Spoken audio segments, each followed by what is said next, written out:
You're listening to News Whore with Mandy Stadtmiller on the Riotcast Network, riotcast.com. Oh, good golly!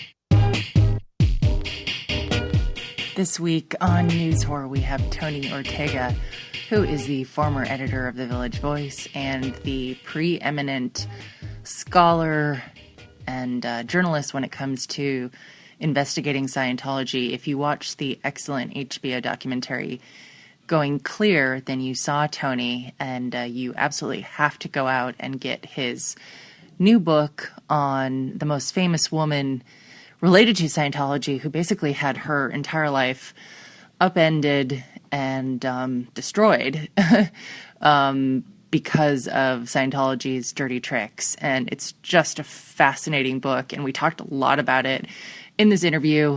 Tony's also the editor of Raw Story, and just one of my favorite interviews I've done in a long time. So I hope you enjoy it. And if you like this podcast in general, I would ask you to, you don't even have to support us financially if I know where everyone is kind of strapped these days for cash. But if you went to Stitcher or to iTunes and left a review, super appreciated. Also just sharing it on your networks, riotcast.com/newshorror. Love that. And if you did want to support us, you can, by just going shopping, you can go to riotcast.com/newshorror, click on our Amazon link, and just start your shopping every time you're going to buy something on Amazon. It doesn't cost you anything, but it helps support us. It helps us keep this thing going. And Tweaked Audio is another sponsor we love. If you enter in discount code Mandy, you will get 33% off your future purchases, which is an awesome deal. So do that, and then go buy Tony Ortega's new book. You will not regret it. It's really great. Okay, and we also we have a couple really great interviews coming up after this week, so I'm looking forward to you hearing them. All right, enjoy. This is News Whore. Cool. So we're here with Tony Ortega, former editor of The Village Voice and the world's foremost Scientology expert. Well, Mandy, I've been looking forward to getting on your show. I think you're great. Oh, thanks. Well, I didn't finish your book because it's 400 pages, and I have great comprehension, but I'm a slow reader. So, but yeah, I did kind of the cheat sheet of listening to your Media Mayhem interview, and tell us about your book. It's called The Unbreakable Miss Lovely, and the reason it's titled that is back in the mid-'70s, the Church of Scientology tried to destroy a woman named Paulette Cooper with the use of their spy corps. Not too many churches have a spy wing, but the Church of Scientology does. And it went after Paulette, and in its secret documents, its code name for her was Miss Lovely.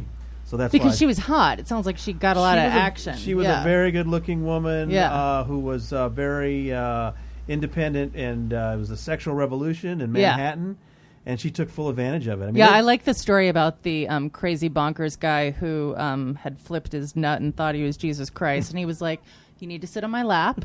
And the way you wrote it is you were like, being that it was, 1970s, she sat on his lap. It was a different time. It was definitely a different time. I like the way you set that up. Yeah, it was funny. And she, she dated some really interesting people. Obviously what I was trying to do was document all the really insidious things Scientology did to her, but I also wanted to capture the era that this was happening in. I mean, she's a really interesting person, and she was secretly dating Eric Severide, and nobody knew it at the time. She dated Jerzy Kaczynski. I mean, she was drawn to really intellectual, powerful men. How old is she now? She's turning 73 next month. Wow. And she still looks fabulous. And she's a survivor. She's a survivor. One of the first things we investigated, as a matter of fact, was how she survived the Holocaust, because she didn't know. Mm-hmm. I first started writing about. Whenever you write about Scientology, you hear about Paulette Cooper, because people invariably say, "Well, you write about Scientology, aren't you worried about what they do to people? Did you hear what they did to Paulette Cooper?" And so I knew about her, and I gradually got to know her through email. And then when I was at the Village Voice, I wrote a couple of stories about her and got to meet her. And I was really surprised to find out that she and her sister were still trying to figure out how they survived the Holocaust. They didn't know. So then... And how did you report that? What I did was I just happened to mention it at the Voice, that I had met her. She was saying that she and her sister had never figured out how they survived the Holocaust in Belgium. And that's all it took. The story, The Voice has a great reach. Right. It got picked up by newspapers in the Netherlands and Belgium that wrote this story saying that this famous woman who had fought Scientology doesn't know how she survived the Holocaust because she was a very little girl. And somebody noticed it and started contacting her, saying that, yeah, my father helped get you and your sister out of the concentration camp. And wasn't your mother's name this? Didn't your father do this for a living? Well, they were details she didn't know, and so she thought he might be a crank, right? But then she went to her older sister, and the facts were right, and they realized here was somebody in the Netherlands that knew more about her family than she did. Wow! And so she and I then contacted that family, and they had more proof. They actually had photographs of the girls. They had an actual item that her father had made and given to their father. So we tracked down, and then we also got into the records. And so we actually found... How are those records kept? The Nazis were amazing bureaucrats, and they kept records of everything. So, for example, what happened was Paulette... It's really sad. In fact, we didn't know this until I did the research, and I had to break it to Paulette. She didn't know this. Her father, Chaim Buchholz, was arrested. They were immigrant Jews in Belgium, and that was their crime. In the early part of the war, 1942, if you were a Belgian Jew, they wouldn't send you to the concentration camp, at least in the early part of the war. But if you were a foreign Jew, they'd round you up, send you to the concentration camp, and you'd get shipped off to Auschwitz to be killed. So her father was arrested simply because he was a foreign Jew. He'd been born in Poland. He was arrested on July 22nd, 1942. And as soon as I saw that, my heart sank because I went to Paulette and I knew what it was going to tell her that because she was born on July 26, 1942. So he never and saw so her. her father never laid eyes on her, and that was devastating for her to learn. But so her father was sent off to Auschwitz. Her mother kept them hidden for a little while longer. Then her mother was arrested on the street. She was sent to Auschwitz to be killed. The two little girls were then kept in hiding by a combination of people, but they were finally put in the concentration camp. We have the record of the spot they actually have the number on the train. She was number 843 on Transport 21 to go to Auschwitz in July 1943. Did she have the branding? She did not have. They didn't tattoo 1-year-olds. Okay. And the next month, there's a record of them in an orphanage. They were not put on that train. So what the family told us was this guy De Ho in the Netherlands. He was really good friends with her parents. And they couldn't do anything about saving the adults. But once the girls got sent to the camp, they did everything they could. They raised money, they raised black market goods, and they essentially bribed the camp leader, who was this notoriously corrupt Nazi guard named Philip Schmidt. He's very well known actually, and he was so corrupt even the Nazis demoted him and removed him just a few months later. So their timing was just about perfect. They got him the goods. He released them. The girls then showed up in an orphanage, and they were in a series of orphanages until 1948 when Paulette was adopted by a couple in New York. I wonder, so if he's very well known, is he considered almost heroic because he killed less like a people? Bumbling, like a corrupt, bumbling. He was executed after the war. All right, I'm so not sure. yeah, but, all right. So that was I did that research for a Village Voice story, and I think that was the moment when Paulette and I both realized, you know what, there's a full project here. There's so much more than what people think is known. Even Paulette is not familiar with everything. Let's do the full project. And I think also the fact that I had tracked that down gave her made her trust me, because people had come to her before and said, let's do a book, let's do a film or a TV series or whatever, and it never really worked out for her. But now she thought, okay, this guy really cares about the details, he gets things right. So that Holocaust research was really the first thing that got this project going. And so you said she's known for being kind of a symbol of what Scientology can do to you, and the long and the short of it is that she was suicidal because they framed her for they made it out to be that she was trying to bomb Scientology, and they convinced the FBI to investigate, and she was on trial, and she was crippled with lawsuits. Right. And talk about kind of like what they did to her. That was like the fourth or fifth operation they threw at her. Mm-hmm. What happened was a couple of her friends acted strange, and they were Scientologists, and at this point, the guy who thought he was Jesus Christ. Christ. Thought he was Jesus Christ. And he, it made her curious. She, at this point, she was moving out of advertising. She wanted to be a magazine writer. She thought, this Scientology thing sounds crazy. This sounds like a good story. Mm-hmm. So she started investigating it. And unlike other journalists who kind of got caught up on whether people are exploring past lives or not, or whether this delivers, what clear is, she almost immediately picked up on the darker side, that there were people who had left that were being threatened. There were people who had left who felt that their lives were in danger. And she says because of her childhood, she kind of saw that this was an organization that was maybe more sinister than people realized. Mm-hmm. And so it made her really want to dig into it. She wrote a magazine story that came out late in 1969, and then she turned that into a book. By the time her book came out in June 1971, she'd already been under 2 years of massive surveillance, and they basically wanted to destroy her. Not just like they sued her book out of existence. They sued her publisher. That was never good enough for Scientology. They wanted her life ruined. And they tried multiple things. They tried to smear her about her sexuality. They tried to destroy the credibility of her father, her friends, her boyfriends. And then they actually said in a document, it's time we get her committed. I mean, they literally, you can see them evolving their plans.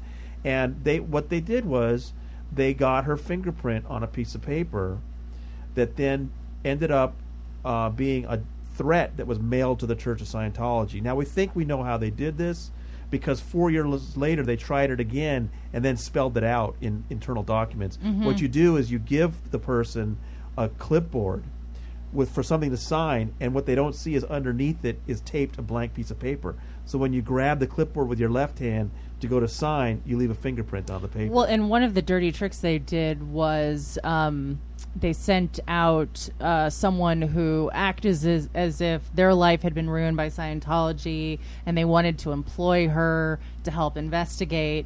But then it turned out that entire ruse was just to get her to sign a contract so that he could report on her back to Scientology. They ran so many operations against her. They did the bomb threats that got her indicted for 15 years, and that's what made her suicidal. And then the operation you just mentioned came a few years later when they enticed her with a guy who said he was working for a Swiss millionaire whose daughter had committed suicide because of Scientology. He wanted revenge, and they wanted to hire Paulette to do investigations for them at $2,000 a month plus expenses, which in 1980 was a lot of money. Yeah. And so she agreed, not realizing that the guy she was working for was actually working for Scientology. Mm-hmm. And so one of the contract they wanted her to sign gave them the ability to tape everything she said or did. And so they caught her saying all these mean things about Church of Scientology mm-hmm. as a way to destroy her credibility. So right. She walked into numerous traps they set for her. And probably the most fascinating. I mean, if you have any interest in kind of conspiracy theories or justified paranoia, like this book is for you. Yeah. Because she was afraid to date anyone because she thought they would be a double agent, and it's not that that wasn't outlandish because her roommate was a plant from Scientology, right? I mean, this was one of the most insidious things they did, was they not only framed her for a felony, they wanted to see her suffer. Mm-hmm. And so they had these people befriend her, one of whom was this guy who called himself Jerry Levin, and she became so depressed, so despondent, she was having a hard time living on her own. And so he then said, well, I can move in with you, pay half the rent. And she was like, oh, great. How did he meet her? Through another spy. Mm-hmm. They had waves of spies. Mm-hmm. And a woman named Margie Shepard, who was working for the church, introduced her to somebody named Paula Tyler, who was working for the church. And then Paula Tyler had a roommate named Jerry Levin, who was working for the church. And eventually, hey, maybe Jerry can move in with you and help you out. So from May to September 1973, she was living with a guy who was a Scientology spy, and she had no idea. But she didn't. There was no romantic. No, I mean, she has said some things about that. I really put her on the spot and said, "Look, I want to know, is this, And she said no. He was, she was so dysfunctional at that point. Right, yeah. She was saying that she was basically living in the same terry cloth bathrobe. Yeah. Could barely get herself out of bed. She just basically drank vodka all day. Because, you have to know Paulette. It wasn't, she knew that if her indictment ever even became public, the New York papers would be all over this glamorous young woman trying to blow up a church. Right. They wouldn't be able to tell the difference between an indictment and a conviction. Yeah. And she Be a good knew tabloid everything. headline. She knew everything she'd built, and also, these were her adoptive parents in America, the Coopers. She wanted their approval so badly. Oh, okay. And so much of what she was doing, her writing career, was to impress her parents. And the thought of her parents having to watch her be publicly destroyed, it was too much for her. And so she was hoarding Valium, and she was really determined to kill herself if a trial was going to happen. And this spy that was living with her actually wrote in his journal, wouldn't that be a great thing for Scientology? Yeah, so that's what eventually cleared her, is that there was an unearthing of all these documents, right? First, she got out of the trial in a really interesting way that's never been explained before. I finally got to the bottom of it. She took a truth serum test, which went a long way to convincing the prosecutors that this was going to be a tough trial, tougher than they thought, because she completely passed it. She had no idea how those bomb threat letters had been made. And that was very important. What is truth serum? Sodium pentothal. You're yeah. sort of half in, half out, but you're supposed to not be able. What is that like? What is there? Is it similar The way to she LSD? Yeah, I'm or something? surprised that nobody takes it like recreationally. Yeah. It Yeah. seems like it would inhibitions are one of the things you try to eliminate with alcohol. So that seems like I've never done base. it. She just described how she was basically out, and her eyes were closed. But he would ask her questions, and she would provide answers. And her parents were standing right there, hearing the whole thing, which she worried about because she was a swinging gal, and she didn't want her parents to know because they were from. But so that's the first. But then the other thing that's never been explained before is I interviewed her attorneys for the very first time. They'd never talked to anybody, and this Jay Zellermeyer, who was an attorney, really explained to me how he went above the prosecutor's head to his boss. And talked him out of it. Basically said, "Look, this is going to be a terrible trial for you guys. It's going to all the harassment's going to come out. So I think it's a really interesting new wrinkle to this story that's never been told before. But then, as you said, so that got her out of the trial. But there was still a cloud over her. If this stuff could have still come out in 75, 76, and could have been a big problem for her. But then in 1977, the FBI raided Scientology for something totally unrelated. Scientology had been burglarizing federal offices. Yep. The IRS. What's it IRS, called? the Department of White Fire or Treasury. something? What was the internal not a name? good plan. L. Ron Hubbard had written this thing called the Snow White Program, where Snow White, he yeah. wanted his spies to go in and find all these documents about him and basically get them destroyed. And so they were stealing documents at the IRS, the Treasury Department. I mean, so many different agencies. It's the largest infiltration of the federal government in our country's history. And they were insane. finally caught. And how they were caught has never been accurately told, I think, until my book. I actually interviewed. What's really fascinating is a woman at the FBI. She was one of the very first female agents in FBI history, was the one that solved it and unraveled it. And so in 1977, the FBI then raided the church in the largest raid in FBI history. And they were looking for evidence of the burglarizing. And they kept finding these documents about this woman, Paulette Cooper. Wow. And they found the framing documents explaining how they had framed her then, and they had tried to frame her again 4 years later. And in 1976, they tried again, and they spelled out exactly how you get the fingerprint with the clipboard. And they had done that, but they hadn't done anything with it yet. You know what I'm realizing? The Nazis and Scientologists, it's their record keeping, their meticulous record keeping that does them in. I mean, that's fascinating. It is. They kept amazing records of things. Why wouldn't I have a shredder under my desk? Yeah. It's like $20. Just don't fucking write it down. Yeah, just that say too. it in a room. Right. Right. They love paper records, but they Okay. also have shredders. I mean, I got the plans to their big new building in Florida that opened up 2 years ago. I had the plan. They have industrial size shredders. I mean, these things are the size of a. Can they handle a person? has a very special aisle at Staples. Yeah, wow. How did you get those plans? They Just get from someone that inside? kind of stuff. The Scientology, and that was a massive $100 million building that involved dozens of vendors, and when you have that many vendors, somebody's going to leak it. And the internet is like the sort of like Reddit corners of the internet has a very big hard-on for Scientology, to put it in very But I got terms. handed some discs that had all the renderings, and I put those up at the Village Voice that nobody had seen those. A few of the renderings had been leaked earlier, but the full renderings. I mean, I actually had architecture drawings of all the floors, and that's how I could see that our industrial shredder was the size of a small truck. Wow. Do you experience regular persecution from Scientology? Or maybe persecution is the wrong word. Harassment, stalking. Yeah, I usually try to dodge that question as artfully as I can, but Alex Gibney asked me that for the Going Clear, and I mean it's Alex Gibney, so I did tell him that if you've seen the film, I mentioned that the chief Dirty Tricks PI of Scientology visited my mother a few times.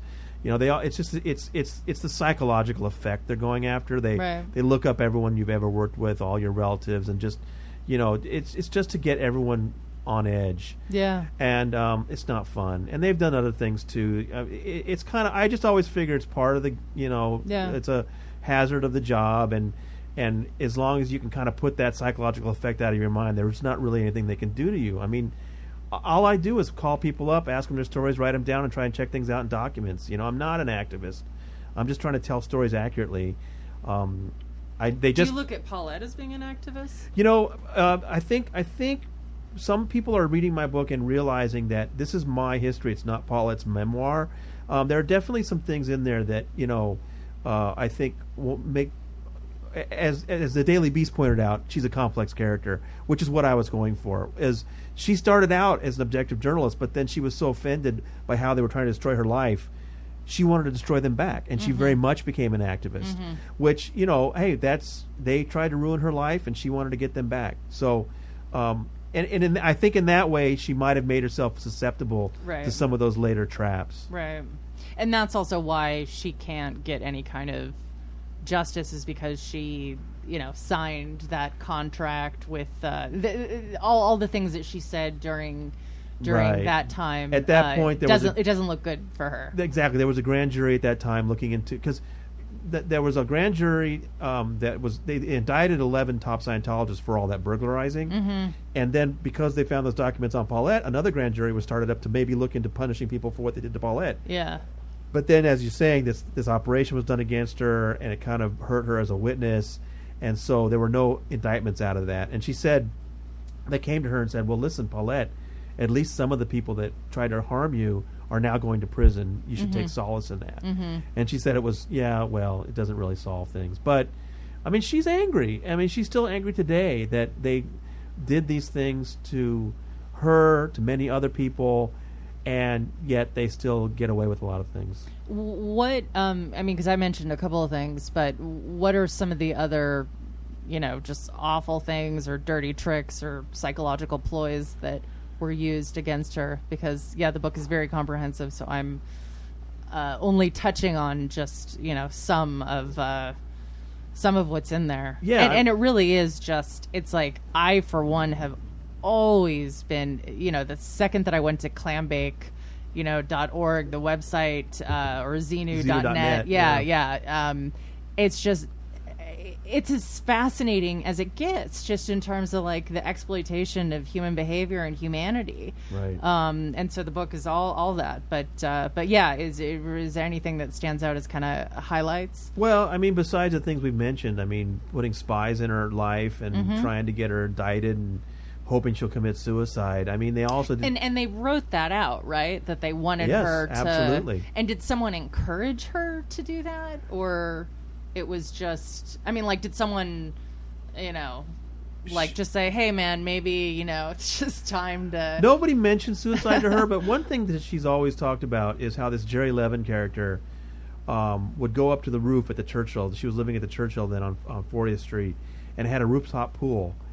And then there was a ledge around it, and he would jump up on it. Oh, God. And it's just 33 stories straight down. And he would always encourage her to come up there with him. And she just didn't want to. The idea made her nauseous. And he said, no, you've got to see the view. This was the spring of 1973. The World Trade Center had just opened, you know. To this day, she really believes that he wanted her to come up there so she could have a little accident. What's that guy doing? We tracked him down. I mean, this was one of the things I wanted to do in this project was I would beat him up. He called himself Jerry Levin. One of the things I tried to do in this project was actually track down people that had been part of these operations, and they were called the Guardian's Office. So could I find old Guardian's Office people today? And I did. I found quite a few, some of whom would talk to me. Some of them told me to go F myself, but a few of them would talk to me, even though they still don't like Paulette. And I asked them who was Jerry Levin, and they all said it had to be Don Alverso, which was the name of their absolute top, most unflappable spy. But Don Alverso was a fake name.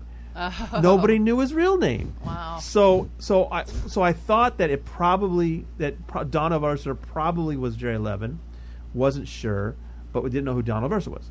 Well, then we got a real break. A woman that is a great source of mine, Karen de la Carriere, reminded me that when she got married back in 1978, one of her bridesmaids was Alverso's wife. And so she went and got out the photos and stuff, and she's got a friend who's a private investigator. And she said, maybe we could find Alverso by tracking down his wife, because she knew the wife's real name. And sure enough, he found marriage records showing that this Molly Alverso, exactly who she really was and who her husband was. And it was her husband was this whole time, so it's got to be the same guy. And it turns out he's in New York. He's out on Long Island. And I was really excited, and so we found a picture. The problem was this guy. The only picture we could find was online, and it was from 2002. And so one of the guys that used to work with Don Alverso looked at that picture and said, "No question, that's Don Alverso." Okay, so we had Alverso found. That was great. The problem was he was this middle-aged fat guy. And Paulette looked at the picture and said, "That's not the guy that lived with me." And I said, "Paulette, I know. Yeah. The guy that lived with her, Jerry Levin, was stocky, but he was, not this older fat guy." And so I thought, this isn't good enough. We've found Don Alverso, no question, but this is not enough proof that Don Alverso was Jerry Levin. Then we got another break. Another researcher that I know who's really good found a 1968 picture of this guy that was definitely Don Alverso. Showed that to Paulette, and she said, "That's him." Yeah. So like I said, he's out on Long Island. I called him. What does he do? Is he like a dentist? I mean, what's his cover? His family has a building supply store. You'll notice I'm being careful. You can find the name online, but I'm just being careful for various reasons. But his family has a building supply store. I called him up. And I said, and the thing was, I had talked to people that had worked with him as a spy, and they said the most amazing thing was he was so inflammable. At times when they were burglarizing and they were all nervous, he'd be smiling. Nothing ever bothered the guy. He'd been like a helicopter combat pilot in Vietnam. Okay. So I got the guy. Probably love the adrenaline. Exactly. Of it too, yeah. So I got him on the phone, and I said, "Look, it's been 40 years.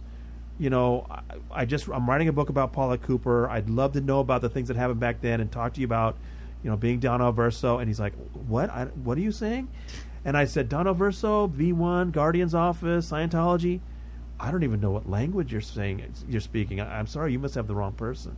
And it was just so natural. Do you watch Scandal? I don't. Should I? It's very, ridiculous, but it's a very fun kind of soap, and it's exactly that kind of intrigue. It sounds like straight from Scandal, Anyway, I've got 4 different people now who have looked at this guy's photographs and said, "No question, he's Don Alverso." So he just said, "I don't even know what language you're speaking. I don't even know what Good day, sir," and that was it. Yeah, that was it. That's all I could get out of him. And but did you ever think about confronting him in person? I did. And in fact, Paulette's here right now, and we've talked about going out together. And you have to do that. She's really afraid. Yeah. She's really afraid. Don't do that. You don't have to do that.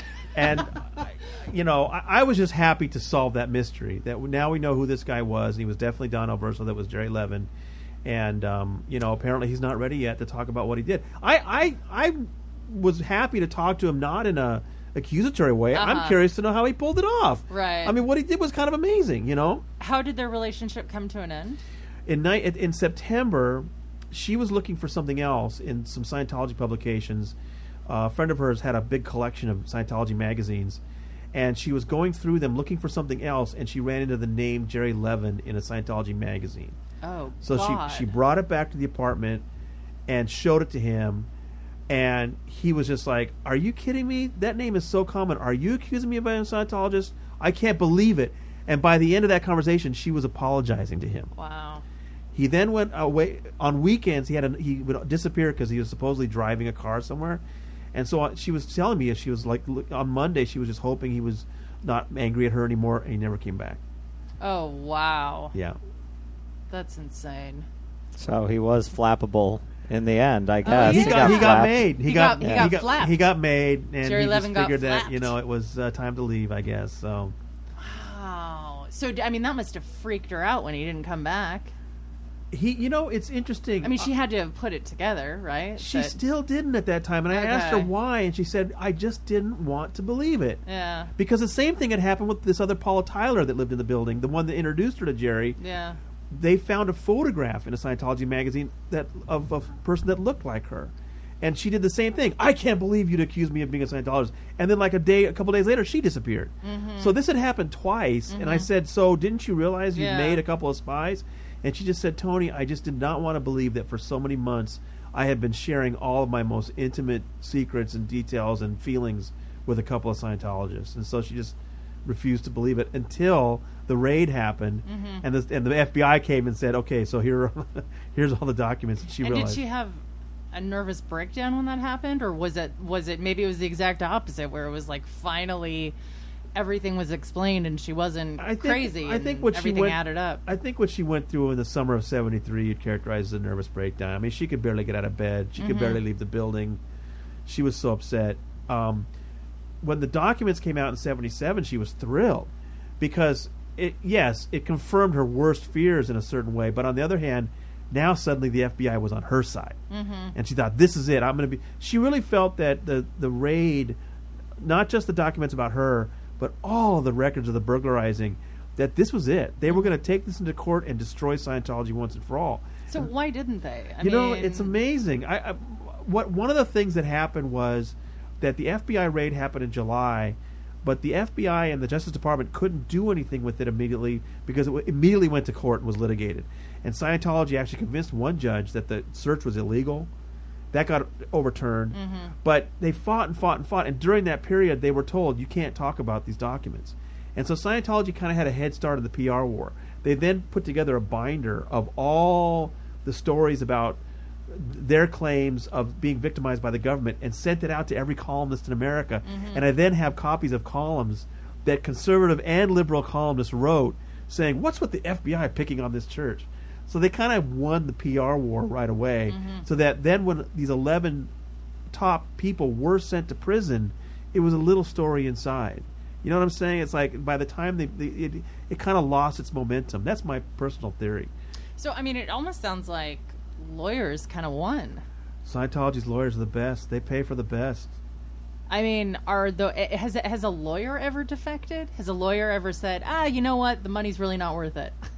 A few have. One has actually talked about it. There was one attorney, I've seen a deposition by him saying that they had wanted him to literally invent claims of drug use, and he just wouldn't go along. Yeah. And he had bolted. a breaking point. Yeah. But it's rare because they pay so well. They pay for the best attorneys, for the best former Justice Department officials, former IRS people. I mean, they don't mess around, and because they have so much money. I mean, David Miscavige is sitting on a mountain of cash, so he buys the best. That guy just looks like the embodiment of pure evil. You know what I mean? He looks like Tom Bergeron. It's really fucking weird. Yeah. Like when I saw the beginning of the documentary, I was like, "Wait, why is Tom Bergeron on stage?" And then I was like, because I always, when I read the Janet Reitman book and all of the other stuff that I've read, I just always pictured David Hyde Pierce because for whatever reason, like his name is David, I guess, and I kind of like imagined him having a Niles-esque disposition, and I didn't. Instead, he's beating people up. No, his disposition is. I remember one time I was talking to John Brousseau, and nobody knows Miscavige better than Brousseau. Brousseau was actually his brother-in-law for 16 years. Was around him all the time, and at one point he said, "Tony, you want to know what Dave Miscavige is like? Did you ever see Dodgeball? You remember the Ben Stiller character? That's David Miscavige." Wow. That's fucking hilarious. You made me bleed my own blood. Wow. That's David Miscavige. God, I have to rewatch Dodgeball. Yeah, Like, new stat. eyes. Jesus. So, and have you met him? Have you No. met Miscavige? Okay. I haven't been able to get near him. He gave an interview to Ted Koppel on Nightline in 1992. He gave a very controlled interview to A&E in 1998, and he talked to the Today Tampa Bay Times in 1998, and that's it. Mm-hmm. He won't talk to anybody. I haven't even seen him visually. How do you think he made Tom Cruise his best friend? I mean, do you think he's a mad genius, or is Tom Cruise just kind of dumb, or is it a combination of both? Gosh, that's a great question. And again, I'll go back to John Brousseau, because not only was he Miscavige's brother-in-law, but he was the guy who refurbished all of Tom's vehicles, renovated his house. Right. There's nobody that has more time with these two individuals than John Brousseau. And I remember thinking, okay, I guess Miscavige must be this, Machiavellian. He must love this actor, and he wants to like suck up to him. Brousseau's like, Tony, you got it completely backwards. Said Tom Cruise worships David Miscavige like a god. Yeah. Which just blew my mind. I can kind of see that, though, because he's got the actual... Like, I feel like if you're an actor with any kind of self-awareness, you kind of realize it's all bullshit.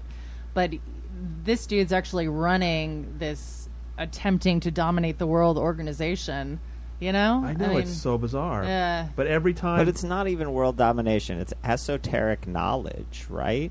Like, I think that's... I mean, like, I don't think that Tom Cruise likes Miscavige because of his, like, power. I think it's because of, like, what he thinks he could... That's what the whole thing is built on, is, like, there's these secrets that you can get that tell you more about what's underneath the world. Right. But what's strange is...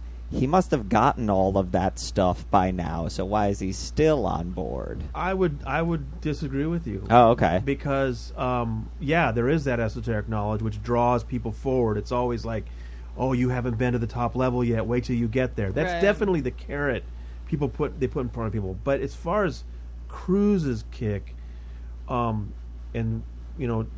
another witness to this was Nazanin Boniadi, who was Tom's girlfriend for a few months. Yeah. And so great on Homeland. What? I mean, I was so surprised to see that. That was the last person I would ever expect to be caught up in all that. I know. The Scientology conception is that this is a prison planet, much like the Matrix. And you and I are going around in sleepwalking, not realizing the true state of affairs, and only the Scientologists understand the real situation, are improving themselves to become a superhuman race that will take over this planet, clear it, and then move to the next one. And so it's world domination, but also world improvement. It's so sinister. I mean, improvement. It is very Nazi-esque. They literally call themselves big beings. Dave and Tom are big beings, and we are degraded beings, and we're hopeless.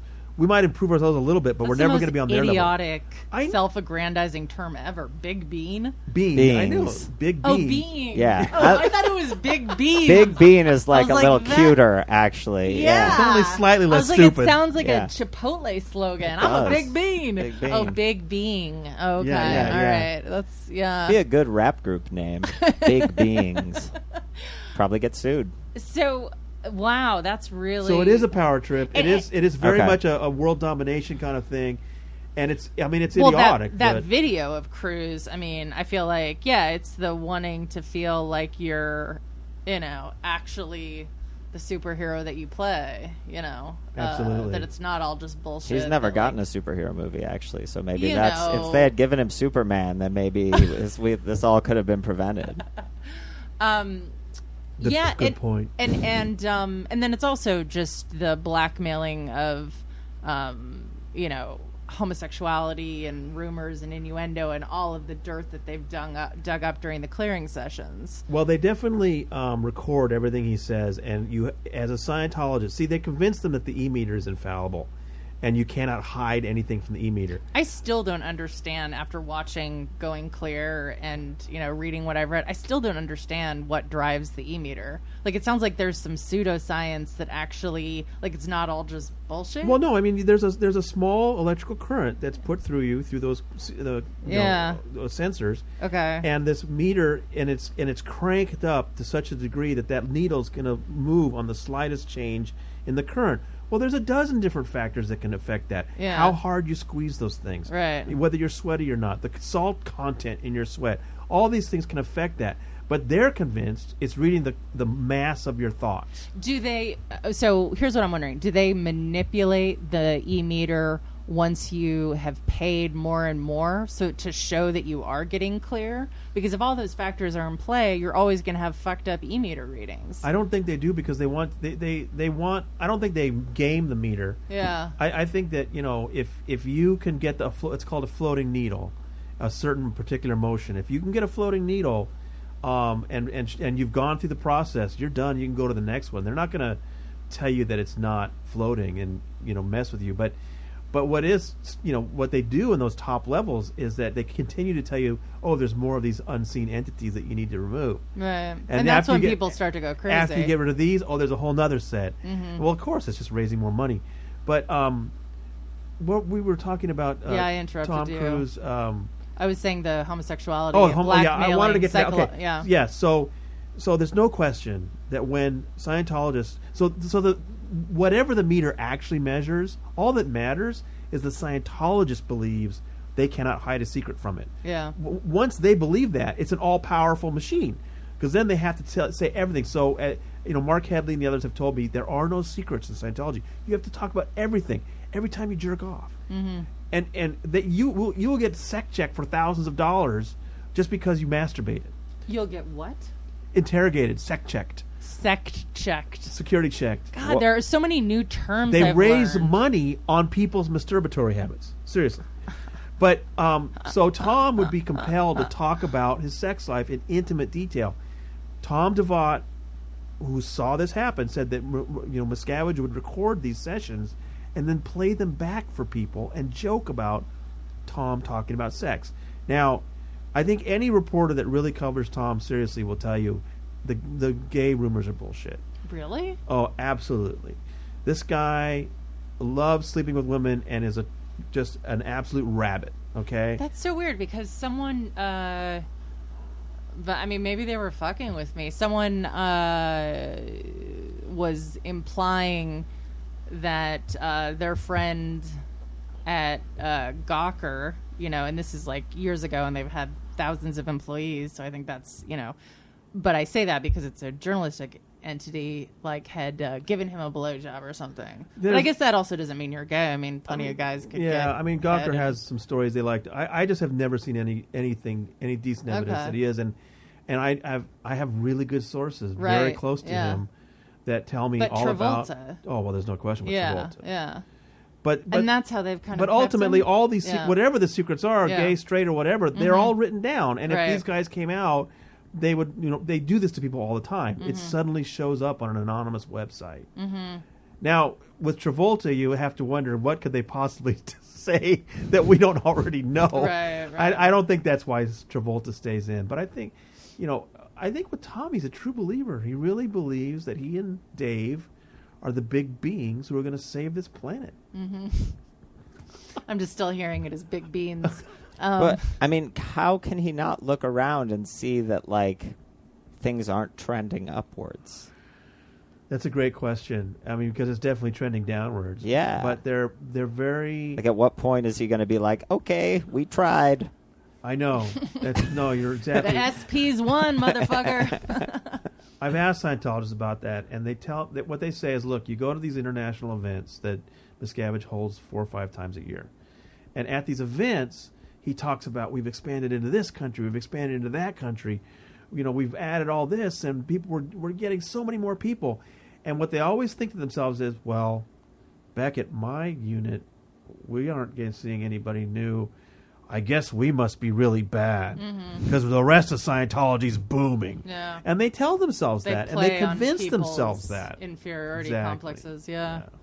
And the movie said that they're richer than ever, right? They have more money than they've ever had. Is that right? Yes. Real estate, right? Because, they... Just like Woody Allen. They got tax-exempt status in 1993. Right. They did not have to pay the $1 billion tax bill. They paid $12 million towards a $1 billion tax bill. So no taxes. And then most of the work is done by the Sea Org, which is paid 30, 40 cents an hour. And then they've really gotten good at developing, I call them whales. It's become a very popular term now to describe them, big donors. And just this week we're looking at my website about they keep track of who the big donors, because they want to congratulate them, right? And so every year they list who the big donors this year, and we got a copy from 2005, and Tom Cruise was on the list. At that point, Tom Cruise was like the third or fourth biggest donor in Scientology, because he had donated a total of $2.5 million just to one campaign, the IAS. And what's the IAS? International Association of Scientologists. It's their defense fund, slush fund type thing. Everybody's encouraged to give to that money and up your status. Oh, you're a patron now? Well, you need to become a patron laureate or whatever, And so he had reached the level of platinum meritorious in 2005, which meant he had given $2.5 million. Well, today, just 10 years later, that wouldn't get you anywhere even on the list. I mean, Really? the top donors are all $5, $10, $12 million each, and the number one guy, Bob Duggan, has given at least $60 million just to the IAS. Who's he? He is he's an entrepreneur who really hit it big on a cancer drug, and he just sold his business for $22 billion. He's now worth $3.5 billion. Oh wow! And so he's much richer than Tom Cruise. Much richer. He's the richest Scientologist in the world. Wow. So is he single? I'm just kidding. I'm happily. Actually, he's partnered. got a very odd family situation, which I have written about. I encourage Tell you me to- about it. It's interesting. He and his wife adopted a lot of kids for some reason. They had 2 biological children. One died of cancer, which I think is what motivated him to go in. And listen, they found a great cancer drug, which they're bringing to the world. They deserve all the credit for that. I mean, Yeah. they became rich from it. But He was a Scientologist before he developed the drug? He was an Okay. entrepreneur. They got into Scientology in 1975. They adopted 6 children, and mostly boys. I think all but one were boys. And the really strangest thing happened a couple years ago. South Africa was struggling with their real estate projects that Scientology is doing, and all of a sudden, all their money problems went away. Meanwhile, 2 of the adopted Duggan boys suddenly showed up living with Scientology families in South Africa. And I thought this was really odd. Yeah. And so I investigated it and confirmed. In fact, one of the 2 boys I actually tracked down his biological father. I got very, very lucky on that. And it's very odd, but for some reason, Bob and Trish Duggan shipped off 2 of their adopted boys to South Africa for families to take care of them at the same time that they propped up South African Scientology with millions of dollars. It's a very odd, whatever bizarre deal they struck down there. Yeah. Very strange. And I don't think South Africa plus Scientology is a good combination. He's done his best to make my story disappear. He's complained to Google. He's trying to make it, decrease its rank because I was very careful on that story. I have documents. I have first-hand accounts. I don't deal with rumors. I mean, I have photographs of the boys. So, it's some unseemly stuff that he'd like to disappear. But we were talking donors and about how he's the world's richest and how the game has totally changed. Yeah, and so the others on the top of the list are all Venezuelans for some reason. There's a lot of rich Venezuelans that are pumping millions of dollars into Scientology right now. So the combination of these huge donors paying their workers nothing and not having to pay taxes, the value of Scientology entities has just skyrocketed, which Miscavige has put largely into real estate. And so now they're worth around $3 billion. So what's going to happen when Miscavige for this organization with only 40,000 people? I mean, it's a tiny organization. 40,000? 40,000 Yeah. Scientologists. Well, that's probably not what he would claim the membership is. No, Let they me- always say 10 million. Let me see how many I can count. Beck. Giovanni Ribisi. Really? Yeah. Oh, that explains his bad acting. So, well, maybe. What's her face? Actually, I don't know how many of the famous Scientologists that I have known have defected. That chick that people always tell me I look like from Dharma and Grey. Jenna Elfman. Jenna Elfman. She's still one, right? Oh, yeah. She's Yeah. hardcore. She's hardcore, yeah. She's hardcore. Laura Prepon. Kirstie Alley. Kirstie Alley. So what do we have? We have 39,995. 95, yeah. Yeah, and they still target actors really hardcore, right? They do, but they haven't been very successful. I mean, Yeah. people always say, well, Tony, they have so many celebrities. Well, they don't really have that many. They got Kirstie Alley, John Travolta, and Tom Cruise all in the 70s and 80s. Oh, yeah. And then the ones we're talking about now, Vonnie Ribisi, Elizabeth Moss, Erica Christensen. Elizabeth Moss? Yeah. Is that why her and Fred Armisen Yes. didn't work out? Well, also because he slept with what's-her-face, Abby Elliott. But Oh, okay. maybe These are all maybe some those other are all people too. second generation. They grew up in it. I Yeah, like cannot Beck's parents handle were. that Elizabeth Moss is They a all grew up in Scientologist. it. They were not Oh, recruited. like Beck, yeah, So okay, Scientology's okay. actually not recruiting new big stars right now. Right. All the ones you hear about today grew up in it. Okay. Yeah, that's really interesting. I'm trying to think if I grew up in something like that. I mean, because it does, you can't really underestimate how primal that would be, you know. And and Beck's defense of it is always very.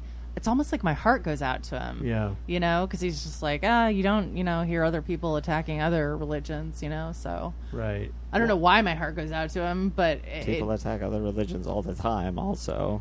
Yeah. Not in the same way, but that's because Right. other religions aren't as weird Yeah, corporate, no, I know. right? I guess it just seems like oh, dum. It's like when everyone knows that your girlfriend is fooling around, but you don't. You know what I Right, mean? yeah. It's just like the poor little dude. Well, I mean, I would have. I have empathy for weird people. It would be great if they actually talked about what it actually is. They always Yeah. dodge it. Yeah. Oh, read a book. It helps your life. Right. What is that? Yeah. Let's talk. Let's talk about how auditing works. Let's talk about sect checking. Mm-hmm. I mean, they sect check children. I actually got a hold of this. So sect checking is interrogating, and what I want to know is because you said with the masturbation, is it like Catholicism where you get 90 Hail Marys, or is it like you have Or do to they fucking just scrub want the Sea are they shit? just writing penthouse forum letters based on people's random masturbation sessions? This is What are they getting out of This is a these? completely paranoid culture and a snitching culture. Do they smoke a lot of weed? They don't do any drugs. No right? drugs. Okay. No drugs at all. If you see your dad is watching Going Clear on the sly, you have to turn him in, and they do this. God. They write what's called a knowledge report or a KR, and so I mean I've talked to people who are now their families are ripped apart because their Right. own kids wrote them up. I just got this audio tape. It's incredible, where you actually hear a woman being declared as it's happening. She was brought in for sect checking because somebody had turned her in for watching Leah Remini on Dancing with the Stars. And Leah left.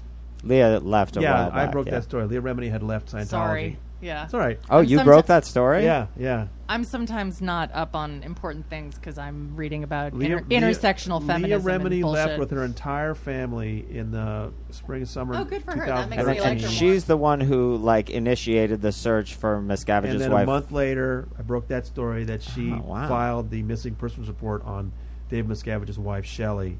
Wow, good for her. And then she tried to resurrect her career because she was on King of Queens, but then she kind of hadn't been doing much lately. She went on Dancing with the Stars and did great.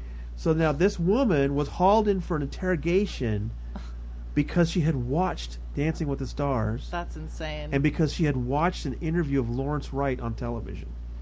And, okay, well, the two things I Right. could see. Yeah. Yeah. That and, justifies and a the few KR. other things, but Yeah. they But that's wild, They yeah. brought her in for she told me it lasted 3 weeks, and the bill was $4,500. So you have to pay for your interrogation. So, and did she surreptitiously record it? Is that how you have the audio? So then she's hauled in by the ethics officer, who then tells her she's going to be declared in a room inside. All those rooms are wired. Okay. I'm not saying how I got that recording. Okay.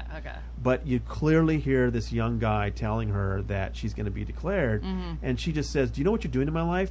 My husband's now going to have to divorce me," because she was married to a guy that was, in fact, they called him Mr. Church. Her husband was so into Scientology, and so she went home from that fully expecting her husband just to divorce her on the spot.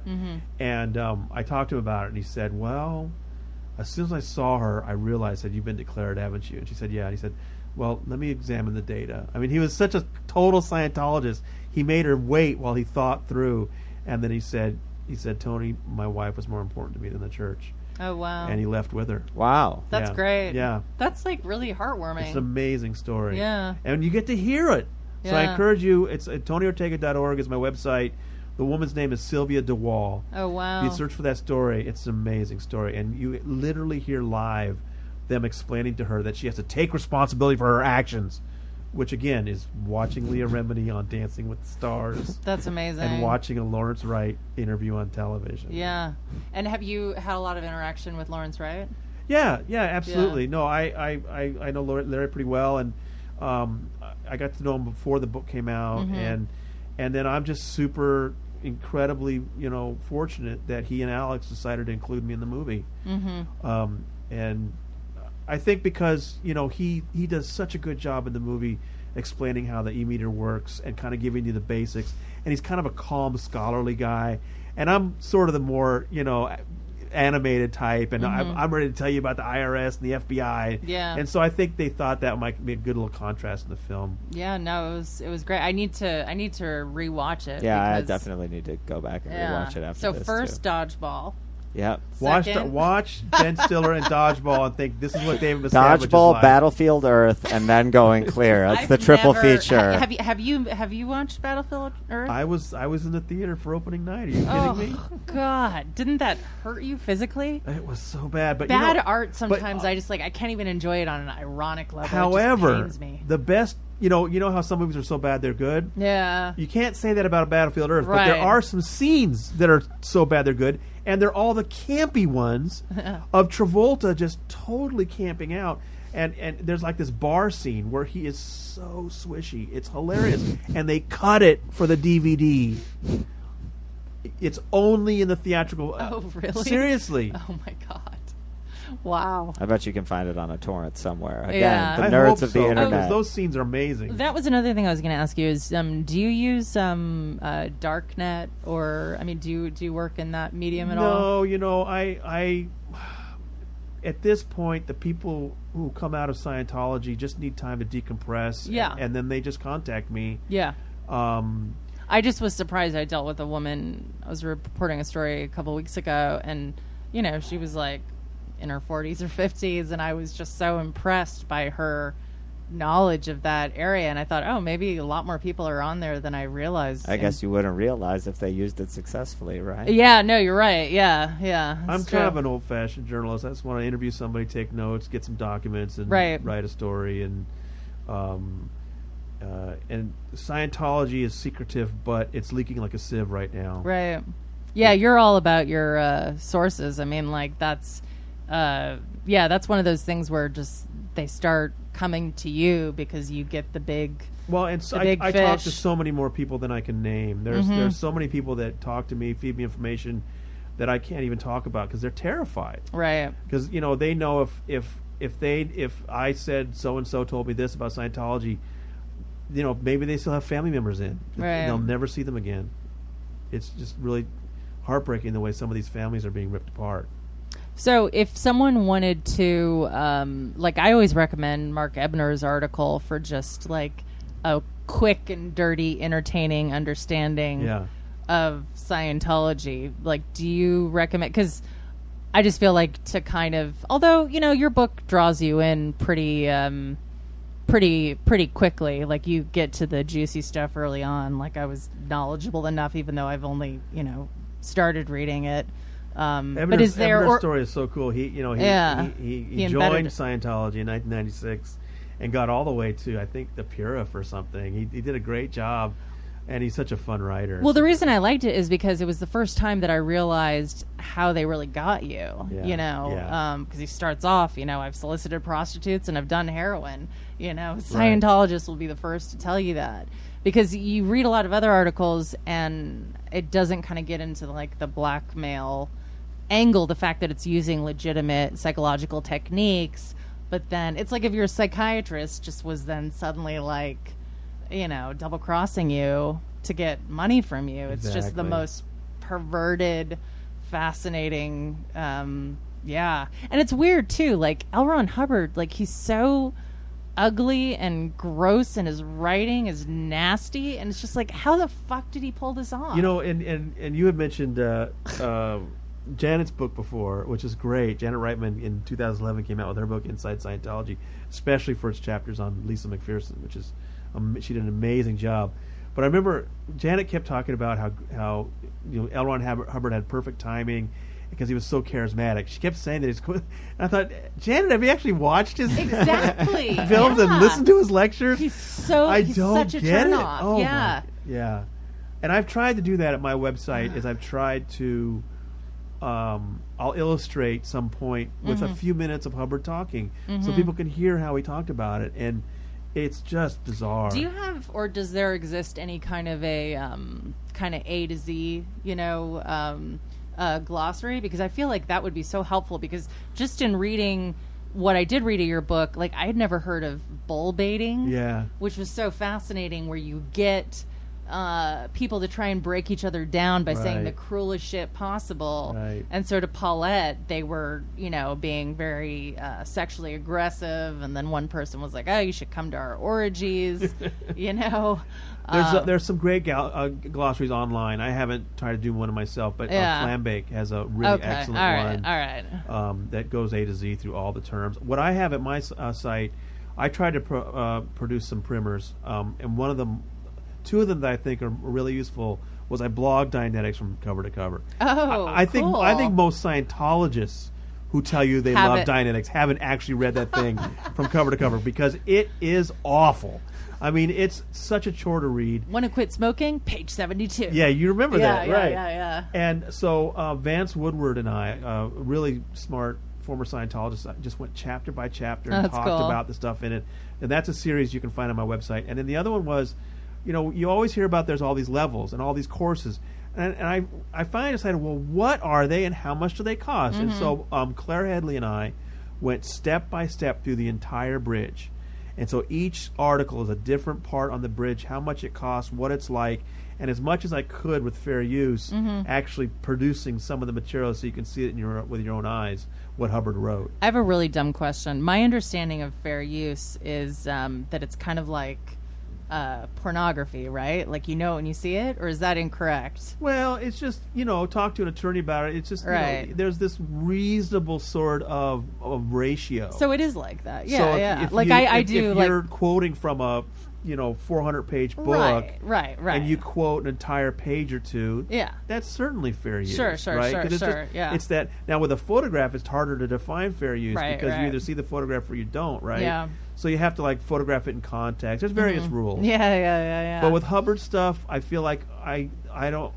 They used to really go after people in the '90s that quoted anything. Mm-hmm. But today they just have too much on their plate. So I liberally sprinkle in some actual Hubbard quotes. Oh, that's great. Because I want people to see what it actually is. So tell people where to buy your book and find you and everything the else. easiest thing is Amazon.com. The name of the book is The Unbreakable Miss Lovely. It's in paperback. It's in Kindle. My website is TonyOrtega.org, and that's where I still cover Scientology as a daily beat. And you're the executive editor of Raw Story. Executive editor of Raw Story, rawstory.com.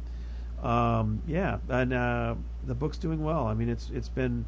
My publisher's in London, so he really took a chance because in England the laws are a little different, but he really believed in this project. Yeah. And he gave me some great advice on how to write it. He was the one that told me write it like an unfolding story. Yeah. And that was the best advice I got. Absolutely, because people are so lazy, myself included. It's like, I want to be entertained. What's the story? Tell me she was going to commit suicide. Ooh, what's going to happen? Yeah, people are so basic, myself included. Well, this was so fascinating. Yeah, really, really good stuff. I'm going to send this to Beck. So Straight to him. Try and do some straight talk. Thank you so much, Tony. You bet. Okay. I had a great time.